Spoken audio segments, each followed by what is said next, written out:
طاہر جانتا تھا جس طرح بھارتی انٹیلیجنس نے اپنے ڈبل ایجنٹس کا جال یہاں بچھا رکھا ہے، اس طرح یہ لوگ بھی دشمن کی چالوں سے باخبر رہنے کے لیے اپنے ایجنٹس کو بھارتی انٹیلیجنس میں داخل کر دیتے تھے۔ سلیم نے 2 سال کی محنت کے بعد دشمن کا اتنا اعتماد حاصل کر لیا تھا کہ اب اسے اپنے ملک سے رنگروٹ بھرتی کر کے بھارتی کیمپوں تک پہنچانے کی اجازت مل گئی تھی۔ اس نے SSB تک را کے ذریعے رسائی حاصل کی تھی اور ایک ملک دشمن لسانی تنظیم کی رکنیت حاصل کرنے کے بعد اس کے سرگرم ممبر کی حیثیت سے اپنے آپ کو متعارف کروایا تھا۔ یہ بڑی جان جوکھوں کا کام تھا۔ اس کھیل میں دشمن کو معمولی سا شک گزرنے کا مطلب سوائے موت کے اور کچھ نہ تھا۔ طاہر اس کے سنگینی کا ادراک رکھتا تھا، گو کہ ان کا کام ہی موت کی آنکھوں میں آنکھیں ڈال کر زندگی بسر کرنا تھا اور وہ ہر لمحہ تلوار کی دھار پر ہی چلا کرتے تھے، لیکن یہاں کم از کم انہیں دشمن کے باخبر ہونے کی صورت میں بھاگنے کے یکساں موقع تو حاصل تھے،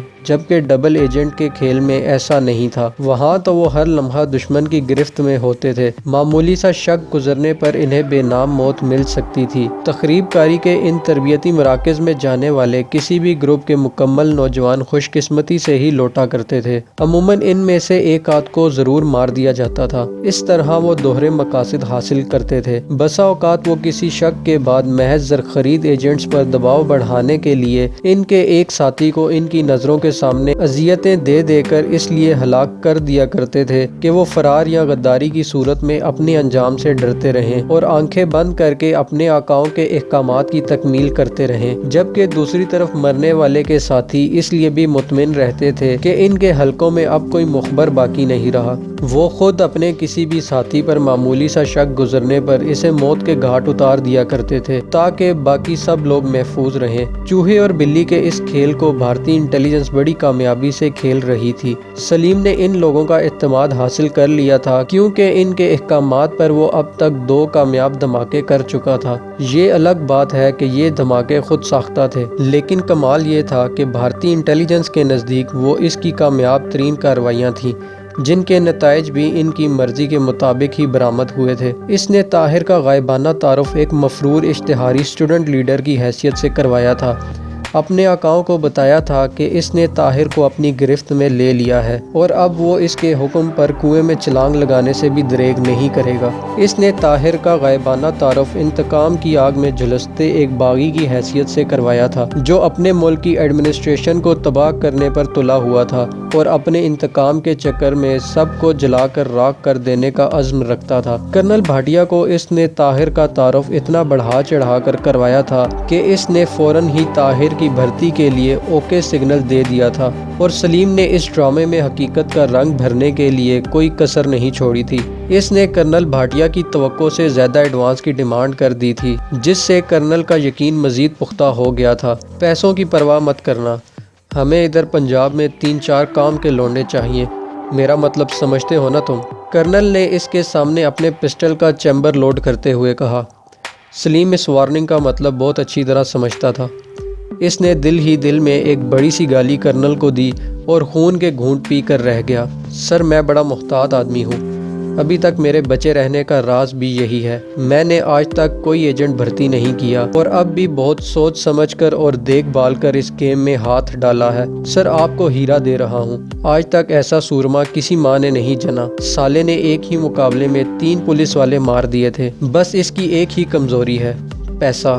اسے پیسہ چاہیے، عورت اور شراب سے تو یوں بھاگتا ہے کہ بس کچھ نہ پوچھیں۔ اس نے کرنل بھاٹیا کو اپنی چرب زبانی سے بالآخر اچھی طرح شیشے میں اتار لیا تھا، اس فن میں وہ ماہر تھا۔ کرنل بھاٹیا کا اشتیاق اس نے اتنا بڑھایا کہ اب وہ سلیم سے تقاضا کر رہا تھا کہ وہ جتنی جلد ممکن ہو اسے بھارت لے آئے۔ کرنل بھاٹیا کو پنجاب میں ایسے 3-4 لڑکوں کی اشد ضرورت تھی۔ اگر وہ 2-3 کامیاب دھماکے ادھر کروا دیتا تو اس کے کندھوں پر بریگیڈیئر کے سٹار لگنے سے کوئی نہیں روک سکتا تھا۔ اگر ملہوترا جیسے گدھے کو ان لوگوں نے بریگیڈیئر بنا دیا ہے تو اسے کیوں نہیں؟ وہ بہرحال ملہوترا سے اچھی کارکردگی کا ریکارڈ رکھتا تھا۔ ستم بھلائے ستم کہ اب اسے اس کیمپ میں بھی بریگیڈیئر ملہوترا کے ڈپٹی کی حیثیت سے خدمات انجام دینا تھی۔ آل رائٹ ملہوترا، دیکھ لوں گا تمہیں بھی، اس نے دل ہی دل میں کہا۔ اور ہاں، this is between me and you, یہ صرف میرے اور تمہارے درمیان ہے۔ اچانک ہی وہ سلیم سے سرگوشی میں مخاطب ہوا۔ سر آپ بالکل مطمئن رہیں، میں بریگیڈیئر صاحب کو اس کی ہوا تک نہیں لگنے دوں گا، اس نے کرنل بھاٹیہ کا اندیا بھانپ لیا تھا۔ ایسی بھی کوئی بات نہیں ہے، لیکن میں انہیں سرپرائز دینا چاہتا ہوں۔ کرنل نے گھنی مونچھوں کے نیچے سے دانتوں کی نمائش کی۔ وہ کم از کم یہ تو ہرگز نہیں چاہتا تھا کہ اس 2 ٹکے کے مسئلے کو بھارتی فوج کے 2 افسران کی معاصرانہ چشمک کا احساس بھی ہونے پائے۔ جیسے آپ کی مرضی جناب، سلیم نے چاپلوسوں کی انداز میں دانت نکال دیے۔ کرنل نے اسے اس مرتبہ بطور خاص بڑی ٹریٹ دی تھی اور روانگی پر اس کی ڈیمانڈ کردہ کھلی رقم اسے نقدی کی صورت میں تھما دی تھی۔ حالانکہ یہاں اصول یہی تھا کہ آدھی رقم ایڈوانس اور آدھی رقم کام ہونے کے بعد دی جاتی تھی، لیکن کرنل بھاٹیہ نے اس سے بے پناہ امیدیں وابستہ کر لی تھیں اور اب تمام اصول و ضوابط جہنم میں جھونک کر اس کو خوش کرنے پر تلا ہوا تھا۔ یوں بھی اس کے پاس لٹانے کے لیے خاصی رقم موجود تھی۔ ویزا کے لیے طاہر کا نام پہلے سے ہی بھارتی قونصلیٹ میں پہنچ چکا تھا، لیکن اس کا ویزا معمول کے مطابق ہی لگا تھا۔ عام لوگوں کی طرح انہیں بھی قطار میں لگ کر دھکے کھانے پڑے تھے۔ دونوں طرف سے یہ ضروری سمجھا گیا تھا۔ جس روز ویزا لگوا کر طاہر اور سلیم واپس لوٹے، اگلے ہی روز سلیم کو را کی طرف سے پیغام مل گیا کہ مشتاق نامی نوجوان ان کی ملاقات کو آ رہا ہے، جس سے طاہر کو ملانا ضروری ہے کیونکہ اسی نے سفر کا بندوبست کرنا تھا۔ اس طرح مشتاق ان سے آن ملا۔ مشتاق کی ملاقات سے علیحدگی تک اس کی مکمل نگرانی کی جا رہی تھی اور دشمن ایک دہشت گرد کی شناخت ہونے کے باوجود وہ لوگ اسے گرفتار نہیں کر سکتے تھے، مگر اس کھیل کے اصول دنیا کے تمام کھیلوں سے نرالے تھے۔ یہاں بادشاہ کو مات دینے کے لیے 2-3 مہرے مروا دینا معمول کی بات سمجھی جاتی تھی۔ سلیم کے ذریعے اب تک دشمن کے 6 اہم ایجنٹس اس ملک میں ایکسپوز ہو چکے تھے۔ ان سب پر پاکستان انٹیلیجنس نے کڑی نظر رکھی ہوئی تھی۔ ان کے خلاف ضرورت کے مطابق مناسب کارروائی بھی کی گئی تھی، لیکن کسی ایک مرحلے پر بھی را کو اس بات کا احساس نہیں ہونے پایا تھا کہ ان کی صفوں میں کوئی ڈبل ایجنٹ گھس آیا ہے، کوئی ایسا گھر کا بیدی جو وقت آنے پر ان کی لنکا ڈھانے کی طاقت رکھتا ہے۔ مشتاق نے اپنی دانست میں طاہر سے متعلق مکمل تفتیش کی تھی۔ وہ شاید یہاں کا مقامی سپائی ماسٹر تھا۔ مشتاق اپنی دانست میں اچانک ہی ان سے ٹکرایا تھا، لیکن وہ نہیں جانتا تھا کہ یہ لوگ اس کی توقع سے بڑھ کر سمارٹ تھے۔ را نے اپنے مقامی سپائی ماسٹر اور ایجنٹس کو پاکستان انٹیلیجنس کی نظروں سے بچانے کا بظاہر بہت فل پروف نظام بنا رکھا تھا۔ مشتاق نے سلیم سے ملاقات کا کوئی وقت یا مقام طے نہیں کیا تھا، صرف اس سے اگلے 2 روز کی مصروفیات اور اس کے ممکنہ مقامات جہاں ملاقات ممکن تھی دریافت کیے تھے، اور سلیم جو اس سارے کھیل کے داؤ پیچ سیکھنے کے بعد میدان میں اترا تھا، اس کا مطلب اچھی طرح سمجھ گیا تھا۔ اس نے ٹیلی فون پر اپنے 3-4 ایسے ممکنہ ٹھکانے بتائے تھے جہاں مشتاق اور اس کی ملاقات کی صورت میں دونوں کی مکمل نگرانی آسانی سے کی جا سکے، اور یہی ہوا۔ مشتاق کو تو اس بات کی خبر نہ ہو سکی کہ وہ جس نمبر پر سلیم سے بات کر رہا تھا وہ نمبر بھی بگ تھا۔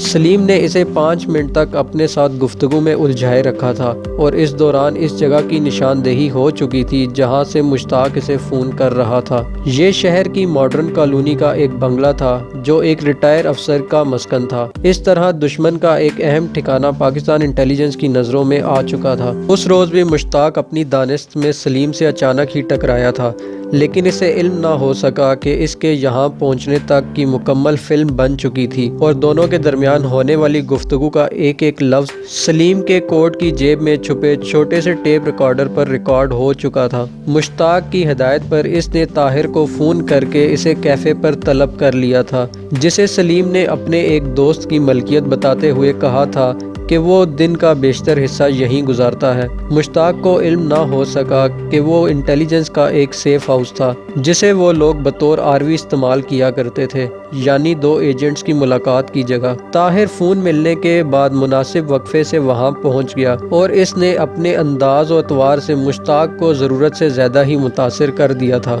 مشتاق نے اس سے متعلق وہی رپورٹ کرنل بھاٹیہ کو دی تھی جو اس سے پہلے سلیم دے چکا تھا، اور کرنل بھاٹیہ نے خوشی سے پھولے نہ سماتے ہوئے طاہر کو بڑے احترام اور عزت سے بھارت پہنچانے کی ہدایت کی تھی۔ مشتاق کو یہ علم نہیں تھا کہ پاکستان انٹیلیجنس سے متعلق مائز کر چکی ہے، یعنی دشمن سے متعلق معلومات حاصل ہو جانا، اور مستقبل میں اسے بطور کنفیوژن کے کردار کے لیے بھی منتخب کیا جا چکا ہے، یعنی دشمن کی صفوں میں غلط اطلاعات پہنچا کر انتشار پیدا کرنے والا ایجنٹ۔ یہ کام پاکستان انٹیلیجنس نے مشتاق کو، جو اب ان کا سبجیکٹ بن چکا تھا، لا علم رکھ کر انجام دینا تھی۔ تیسرے روز مشتاق کی طرف سے انہیں تیاری اور روانگی کا سگنل مل گیا۔ ٹکٹ انہوں نے اکٹھے ہی خریدے اور مزید 2 روز گزرنے کے بعد وہ تینوں ٹرین کے ذریعے دوسرے سینکڑوں مسافروں کے ساتھ بھارت کی طرف عازم سفر تھے۔ اسٹیشن سے ٹرین میں بیٹھنے تک کوئی غیر معمولی بات نہیں ہوئی تھی۔ انہوں نے تمام معاملات معمول کے مطابق طے کیے تھے۔ کلی سے سسٹم تک ہر جگہ اس طرح رشوت دی تھی جس طرح ٹرین کے باقی مسافر دیتے رہے تھے۔ یہاں سے دلی تک کا سفر تھکا دینے والا تھا، لیکن وہ اس سے یوں محفوظ رہے کہ امرتسر سے انہیں کوئی دوسری ٹرین پکڑنی تھی۔ ان کے استقبال کی تیاری ہو چکی تھی اور دوسرے مسافروں کے برعکس وہ فرسٹ کلاس میں سفر کر رہے تھے۔ ان کا ہم سفر کوئی مقامی شخص نہیں تھا، بس امرتسر کے ریلوے اسٹیشن پر ایک سردار صاحب مشتاق کے ہاتھ میں 3 ٹکٹ تھما کر چل دیے تھے۔ انہوں نے زبان سے کچھ کہنے کا بھی تکلف نہیں کیا تھا، البتہ مشتاق نے ریلوے اسٹیشن سے دلی کے ایک ٹیلی فون نمبر پر رابطہ کر کے کچھ معلومات اپنے سفر سے متعلق حاصل کی تھی اور اپنے مالکان کو اپنی آمد سے مطلع کر دیا تھا۔